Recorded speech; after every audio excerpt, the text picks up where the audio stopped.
Hello everyone, welcome back to my channel Sanchita's cooking and ব্লগের নতুন একটি ব্লগ ভিডিওর সঙ্গে তোমাদের সকলকে ওয়েলকাম জানাচ্ছি। আজকে একটা নতুন ব্লগের সঙ্গে তোমাদের অনেক অনেক স্বাগত। আর আজকের ব্লগটা তোমাদের আশা করছি অনেকটা ভালো লাগবে। তো মা আর পুচকা গিয়েছিল ঠাকুরের জন্য শাড়ি কিনতে। তো দেখো, আসার পর কিন্তু আমি একটু ভিডিও শ্যুট করে তোমাদের দেখাচ্ছিলাম যে ঠাকুরের জন্য 4টে আর কি ছাপা শাড়ি আনা হয়েছে। তো এই মানে কি কোন কোন সবই তো লালের উপরই আনা হয়েছে, কারণ ঠাকুরের যেহেতু লালের উপরই বেশি দেওয়া হয়। যাই হোক, তো আমাদেরকে সমস্ত ছাপা শাড়িগুলোই দেখাচ্ছি কোনটা কীরকম প্রিন্ট আর কি। তো দেখো, এই যে মা এসেই আমাদেরকে খুলে দেখাচ্ছিল কোনটা কীরকম হয়েছে। দেখো, সব কটাই দেখাচ্ছি, বেশ ভালো হয়েছে লালের উপর প্রিন্টগুলো। আমাদের এখানে ক্লাবে যেহেতু দুর্গাপুজো হয়, এখানে প্রত্যেকবারই ঠাকুরকে শাড়ি দেওয়া হয়। তো পিসিও আনতে দিয়েছিল আর আমাদেরও। তো এখানে 4টে মোট শাড়ি আছে ঠাকুরের জন্য। আজকের ব্লগটা কিন্তু কেউ মিস করো না, খুবই সুন্দর ব্লগ একটা হতে চলেছে। আজকে কে আসবে বলো তো আমাদের বাড়িতে, তোমরা দেখতেই পাবে। তো চলো আজকে ভিডিওটা তোমরা দেখতে থাকো। আর আজকে হচ্ছে দেখো, এই যে এইগুলো নিয়ে আসা হয়ে গেছে, তখন হচ্ছে বাজে কটা হবে 12টা 12:30 সময় মারা এসছে বাজার টাজার করে। তোমাদের দাদাভাই ডিউটি চলে গেছে মাকে ছেড়ে দিয়ে। আর ঠাকুরের শাড়িগুলো তোমাদের কেমন লাগলো অবশ্যই কিন্তু একটু কমেন্ট করে জানিও বন্ধুরা। আর কি বলবো, এইবারের পুজোটা এতটাই খারাপ যাচ্ছে কি বলবো। আমাদের মানে পুজোর প্রত্যেকটা দিনই শ্রাদ্ধের নিমন্ত্রণ আর কি। মানে সবই মানে পাশের বাড়ি একজন মারা গেছে, সেখানে সপ্তমীতে। তারপরে আমার দিদির শ্বশুর মারা গেছে, তোমাদের কদিন আগে বললাম, মানে মাসতো দিদির। তো ওদের বাড়িতে হচ্ছে অষ্টমীতে। তারপরে হচ্ছে কি আমার শাশুড়ি মার বান্ধবীর হাজব্যান্ড মারা গেছে, মানে ওই মেসো মারা গেছে। তো ওই মাসির জন্যই আর কি মা এই শাড়িটা কিনে আনলো। একবারে বেরিয়েছে যখন, ওই মাসির জন্য নিজেই চয়েস করে আনলো, মানে মায়ের আর কি বান্ধবী। তো মা আর পুচকা বেরিয়েছিল, তাই মাসির জন্য এই শাড়িটা নিয়ে এসেছে, দেখতেই পাচ্ছ। এই শাড়িটা কিন্তু খুবই সুন্দর, সামনে থেকে ক্যামেরায় অতটা ঠিক লাগছে না। যাই হোক, তারপরে কিন্তু যেহেতু আজকে শনিবার ছিল, তো সেই কারণে হচ্ছে গিয়ে আমি বেরিয়ে গেছিলাম ট্রেনিংয়ের উদ্দেশ্যে। ট্রেনিংয়ে যাচ্ছিলাম দুপুরবেলা, এখন বাজে 3টে।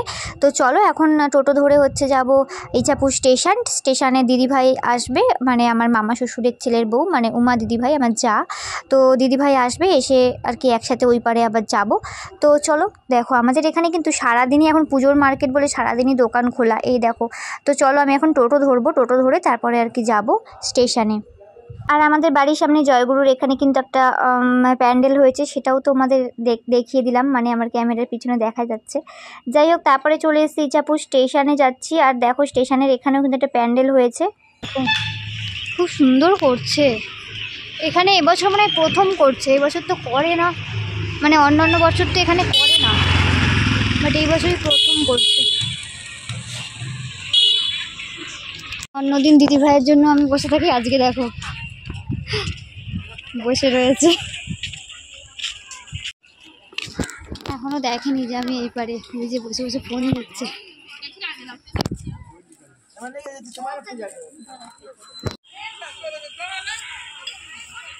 ওই ওই দেখনি না, আমি যদি এক মন দিয়ে ফোন দেখছি তো দেখেনি।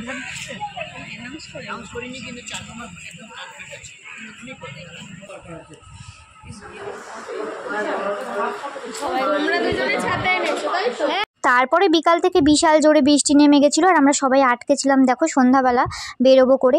তো তারপর কালকে রাতে এসে আর বাড়িতে এসে আর আমাদের ভিডিও করতে পারিনি, কেননা অনেকটা রাত হয়ে গেছিলো, মানে রাত বলতে অনেকটা সন্ধ্যা পার হয়ে গিয়েছিলো, বৃষ্টির জন্য সবাই আটকেছিলাম।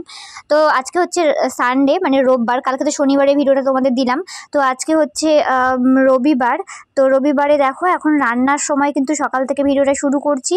আর তোমাদের দাদাভাই এখানে বকবক করছিল কি নিয়ে জানি না, ভুলে গেছিলাম কি বলছিল না বলছিল। যাই হোক, কালকে শনিবার ছিল, কালকে খিচুড়ি করেছিলাম, তো সেটাই আর কি একটু গরম করে নিলাম। তোমাদের দাদাভাই এখন এসছে, কফি করে দাও, তাড়াতাড়ি কফি করে দাও। মানে ও না যখন যেটা বলে তখনই সেটা করতে হবে আর কি, এমন একটা ব্যাপার। মানে করতে হবে সেটা না, মানে আমি এতক্ষণ বলছিলাম খাবে কি করে দেবো বলছে না আমি ব্রাশ করিনি, দাঁড়াও একটু পরে। আর যখনই আমি গ্যাসে কিছু বসানো থাকে তখন ওর মনে হয় যে হ্যাঁ এখন করো। তো এই যে মাথাটা গরম হয়ে গেছিলো, এই যে এখন খিচুড়িটা নামিয়ে তারপরে হচ্ছে গিয়ে ওকে কফি করে দিলাম। এদিকে খিচুড়ি বাঁধাকপি কালকের ছিল, আর আজকে রান্না হয়েছে কিন্তু মসুর ডাল আর পটল ভাজা। আর এইদিকে আছে হচ্ছে গিয়ে তোমাদের দাদাভাইয়ের জন্য ইলিশ মাছের ভাজা, তেল দিয়ে, ও ভাত খেতে ভালোবাসে ইলিশ মাছের তেল দিয়ে। আর এদিকে হচ্ছে গিয়ে ভেন্ডি দিয়ে আলু দিয়ে চচ্চড়ি, আর মায়ের বাবার আর আমার 3জনের জন্য ইলিশ মাছের ঝোল। আর এই দিকে তোমাদের দাদাভাই যেটা খাবে হচ্ছে গিয়ে নারকেল দিয়ে এই চিংড়ি মাছটা। এটা কিন্তু মালাইকারি না বন্ধুরা, এই রেসিপিটা আমি কিন্তু দিয়ে দেবো আমার চ্যানেলে, তোমরা দেখো। দারুণ একটা রেসিপি আর মাত্র 5-10 মিনিটের একটা রেসিপি, খুব সহজে এই রেসিপিটা হয়ে যায়। তো যাই হোক, তারপরে কিন্তু চিংড়ি মাছটা বানিয়ে নিচ্ছিলাম। এটা কিন্তু মালাইকারির থেকেও প্রচুর সোজা আর ভীষণই টেস্টি, মানে মালাইকারির মতনই কিন্তু টেস্টি হয় খেতে। তারপর কিন্তু আমার চিংড়ি মাছটাও রান্না করার রেডি হয়ে গিয়েছে, দেখতেই পাচ্ছ একদম কমপ্লিট। আর কি কি রান্না হচ্ছে তোমাদের তো সমস্তটা দেখিয়েছি।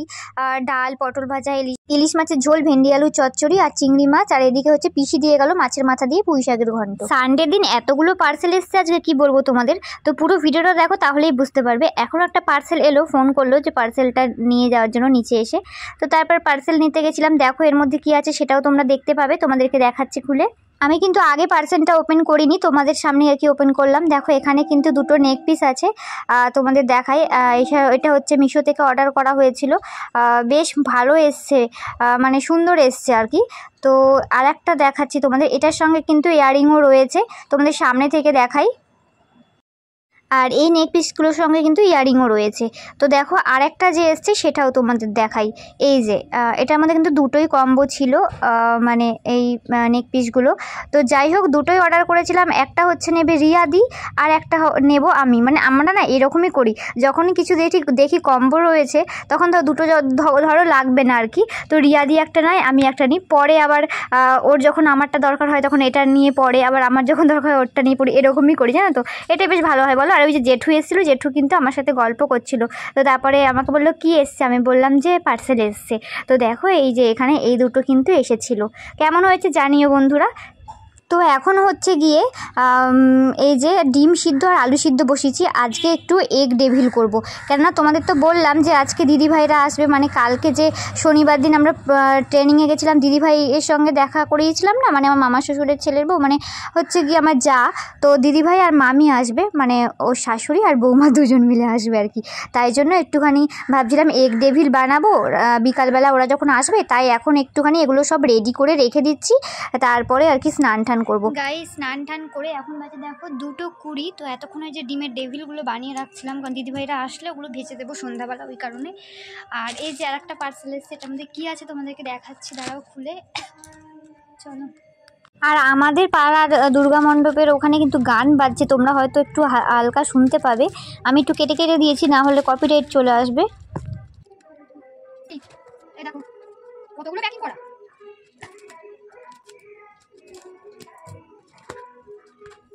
প্যাকের উপর প্যাকের উপর প্যাক। ছোট হবে, এটা কি ওয়ারেন্টি কার্ড নাকি? সো এই যে একটা কালার অর্ডার করেছিলাম, তো সেটাই এসেছে। তো এখন জানি না এটা কীরকম কি হবে না হবে, আমি কখনো করিনি, জাস্ট দেখছিলাম যে দেখি অর্ডার করে কীরকম করা যায় কি না। এই যে পিসি এসছে, আমার পিসি শাশুড়ি আর কি, বলছে জিনিসটা কী। তো তাই আমি দেখাচ্ছিলাম পিসিকে, তাই পিসির মুখটা একটু দেখিয়ে দিলাম। এবার বললাম কি পিসি চলো তোমার উপর একটু অ্যাপ্লাই করে দেখি যে হয় কি না, ঠিক আছে। তারপর কিন্তু আমি মানে পিসির চুলেই আর কি করবো বলে পিসিকে বসিয়ে দিয়েছি। পিসি বলছে ঠিক আছে করো, মানে সিরাম টিরাম লাগানোর আমি টাইম পাইনি যে সিরাম লাগিয়ে করবো। তাহলে তখন দাদাভাই বলছে সিরাম লাগাবনি, নর্মালি করছে এরকমভাবে। আমি না একবার ট্রাই করে দেখলাম কেমন হয়। হচ্ছে এই দেখো, এই দেখো আমি চেষ্টা করছি।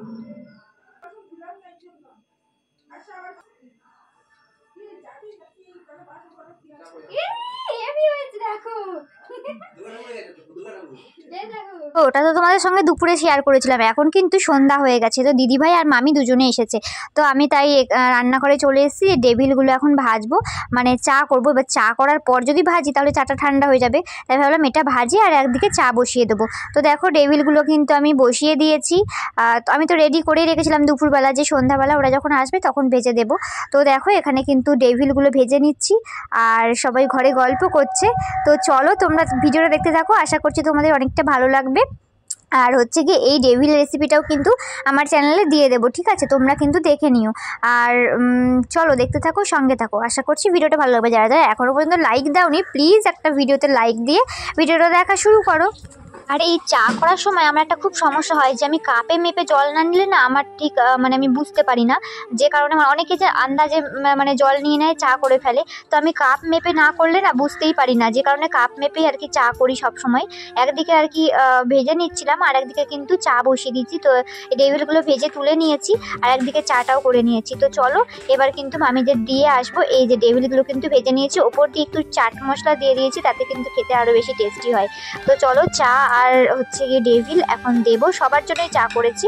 তো চলো খাওয়া যাক, তারপরে তোমার সঙ্গে আবার কথা বলবো। তো ওগুলো খাওয়া হয়ে গেছে, এখন আবার তোমাদের দাদাভাই যেহেতু বাড়িতে নেই, ও তো ডিউটি গেছে, তো আমি এক দাদাকে দিয়ে হচ্ছে গিয়ে মোগলাই আনিয়েছি। আর মোগলাইগুলো না আমাদের এখানে না পিস পিস করে দেয় না, এটাই হচ্ছে সমস্যা। আমার বাপের বাড়ি ওটাকে যেরকম পিস পিস করে কেটে দেয়, কিন্তু এখানে আবার কেটে দেয় না, গোটা গোটা। যাই হোক একটু মুড়িয়ে আমি ছোটো আর কি প্লেটে দিয়েছিলাম, দেখো ছোটো প্লেটগুলো সাইডে সরিয়ে রেখে আবার বড় প্লেটে দিলাম, মানে জায়গা ধরছে না আর কি ওই কারণে। তো চলো ডেভিল আর চা খাওয়া হয়ে গেছে, এখন মোগলাইগুলো দিয়ে আসি। আর মানে মামি আর দিদিভাই বলছে এত বড় তো খাবোই না, সে কি করছে মানে কি বলবো বন্ধুরা তোমাদের। যাই হোক তারপরে আমরাও সবাই খাচ্ছিলাম, খেতে খেতে হঠাৎ করে আবার একটা পার্সেলের ফোন আসলো যে তোমার পার্সেল আছে। বাবা একটু যাও তো। তো আমরা খাচ্ছিলাম, এই যে আবার একটা পার্সেল আসলো, ফোন করলো, আমরা সবাই ঘরে খাওয়া দাওয়া করছিলাম। এই দেখো আমার হাতে এখনও হচ্ছে গিয়ে মোগলাই রয়েছে, খাচ্ছিলাম। আর ওখানে একটা হচ্ছে গিয়ে পার্সেল এসছে, ফোন করলো। তো পার্সেল বলতে হচ্ছে গিয়ে পিসির জন্য একটা জিনিস অর্ডার করা হয়েছিল, পিসিকে পুজোয় দেওয়ার জন্য একটা ইলেকট্রিক কেটলি অর্ডার করা হয়েছিল, তো সেটাই আসছে। যে কারণে হচ্ছে গিয়ে আসছে বলতে মানে এখানেই দাঁড়িয়ে রয়েছে। বাবাকে বললাম, বাবা নিচে আছে, বাবাকে নিয়ে আসতে বললাম। হ্যাঁ ওটিপিটা বলবো, দাঁড়া তুমি নাও জিনিসটা, 390000। তো এই যে ঘরে চলে এসেছি, সবাই মিলে খাচ্ছিলাম। আর দিদিভাইকে দেখে চিনতে পারছো, আমরা কালকেই সবাই একসাথে ক্লাস করতে গেছিলাম, মানে শনিবারে, আজকে যেহেতু রোববার, দুটো ব্লগ একসঙ্গে দিচ্ছি বলে তোমরা হয়তো বুঝতে পারবে। যাই হোক এদিকে কিন্তু খাওয়া দাওয়া করছে। আর মা দেখাচ্ছিলো যে আমি যে নেল পলিশটা কিনে নিয়েছি মায়ের শাড়ির সঙ্গে আর কি ম্যাচ হয়ে গেছে, তাই দেখাচ্ছিলো। এই নিয়ে আর কি হাসাহাসি করছিলো, মানে অনেক কিছু কথা আর কি এই নিয়ে হচ্ছিলো। তখন মা দেখাচ্ছিলো আমার একটা এই কালার একটা ওই কালার, মানে এরকম দেখাচ্ছিলো। আর এই যে বাবা ইলেকট্রিক কেটলিটা ঘরে নিয়ে আসতে বললাম, বাবা বাইরে ছিল, বললাম নিয়ে আসো পার্সেলটা, তো নিয়ে আসলো। খাওয়া দাওয়া করে তারপর ওপেন করবো, ঠিক আছে। তো চলো এখন হচ্ছে গিয়ে মোগলাই খেয়ে নিয়েছি, তারপরে বেশ কিছুক্ষণ আমরা অনেকক্ষণ গল্প টল্প করেছি। লাস্টে কিন্তু মিষ্টি দিয়ে দেবো, একটু ঝাল খাওয়ার পর একটু মিষ্টি হলে ভালোই হয়। এইগুলো তো কিন্তু তোমাদের দাদাভাই কিনে রেখে গেছিলো, ও যেহেতু থাকবে না বাড়িতে, ডিউটি যাবে, তো সেই কারণে সকালে এগুলো কিনে রেখে গেছে। তো এখানে কালাকাঁদ, আইসক্রিম সন্দেশ আর ক্ষীরকদম ছিল। আর দিদিভাই তো একটা মিষ্টিও মুখে দেয়নি, দিদিভাই বলছে আমি মিষ্টি খাইই না। যাই হোক তারপরে ওরা তো চলে গেল বাড়ি। আর পিসির জন্য যে পুজোর গিফটটা মানে আর কি ইলেকট্রিক কেটলিটা অর্ডার করেছিলাম, সেটা আর কি খুলে দেখছিলাম কেমন এসছে না এসছে। তো দেখো বেশ সুন্দর এসছে, আর কালারটা তো আমার ভীষণ পছন্দ হয়েছে। আমি তো দেখিনি কোন কালার অর্ডার দিয়েছিল না দিয়েছিল, যা দিয়েছিল তোমাদের দাদাভাই দিয়েছিল আর পিসিকে দিয়ে পছন্দ করেছিল, পিসির কোনটা পছন্দ সেরকম। তো তারপর আমি তো এখন আসার পর দেখলাম বেশ সুন্দর হয়েছে কালারটা। আমাদেরটা ব্ল্যাক ছিল আর পিসিরটা কিন্তু পার্পেলের মতো প্রেস্টিজের ছিল এটা। তো যাই হোক তারপরে এখন বাজে কিন্তু 10:30। ফেশিয়াল করার টাইম পাইনি, তো এখন এসছি ফেশিয়াল করবো। মানে রাত্রি কটা বাজে দেখো, 11:15 বাজে। তো এখন থেকে স্টার্ট করবো। তোমাদের দাদাভাইকে বলেছিলাম একটা ফেশিয়াল কিট এনে দিতে, তো নিয়ে এসেছিস, তো সেটা দিয়ে হচ্ছে গিয়ে এখন মানে ফেশিয়াল করবো। জাস্ট আইব্রোটা প্লাগ করলাম, এখন আইব্রো প্লাগ করে মুখ ঠুক ভালো করে ফেস ওয়াশ দিয়ে ধুয়ে আসলাম। তো এবার করতে বসি, 11:15 বাজে। তোমাদের দাদাভাই আসলে জানি না ও করবে কি না, কারণ ওর আবার পিম্পলস বের হইতে পারে, পিম্পলস থাকলে আর কি মানে না করাটাই ভালো। এখন জানি না, মানে এই এটা সার্চ করে দেখতে হবে পিম্পলস থাকলে করা যায় কি না। যাই হোক আইব্রোটা প্লাগ করলাম, বলো কেমন হয়েছে। আমি তো সবসময় নিজে নিজেই করি, তো নাকের টাকের কানেক্টার সব খুলে রেখে দিলাম। এখন হচ্ছে ফেশিয়াল করতে বসবো, 11:15 বাজে, কখন শেষ হবে জানি না। তো তারপর খাওয়া দাওয়া করবো। তো চলো পরে আবার কথা হচ্ছে, তাহলে আজকের ব্লগটা এখানেই শেষ করব। তো চলো। তো এখানে যেহেতু 4টে স্টেপ আছে, করতে করতে আমার অনেকটা রাত হয়ে গিয়েছিল। তো দেখো এখন বাজে, মানে যখন আমি লাস্ট স্টেপটা লাগিয়ে রেখেছিলাম সেটা তখন বাজে হচ্ছে গিয়ে 12:30 মতো। তো চলো আজকে ভিডিওটা এখানেই শেষ করছি। সবাইকে গুড নাইট, ভালো থেকো, সুস্থ থেকো, আবার দেখা হবে নেক্সট ভিডিওতে। ততক্ষণের জন্য সবাইকে টাটা বাই বাই, সবাইকে শুভরাত্রি।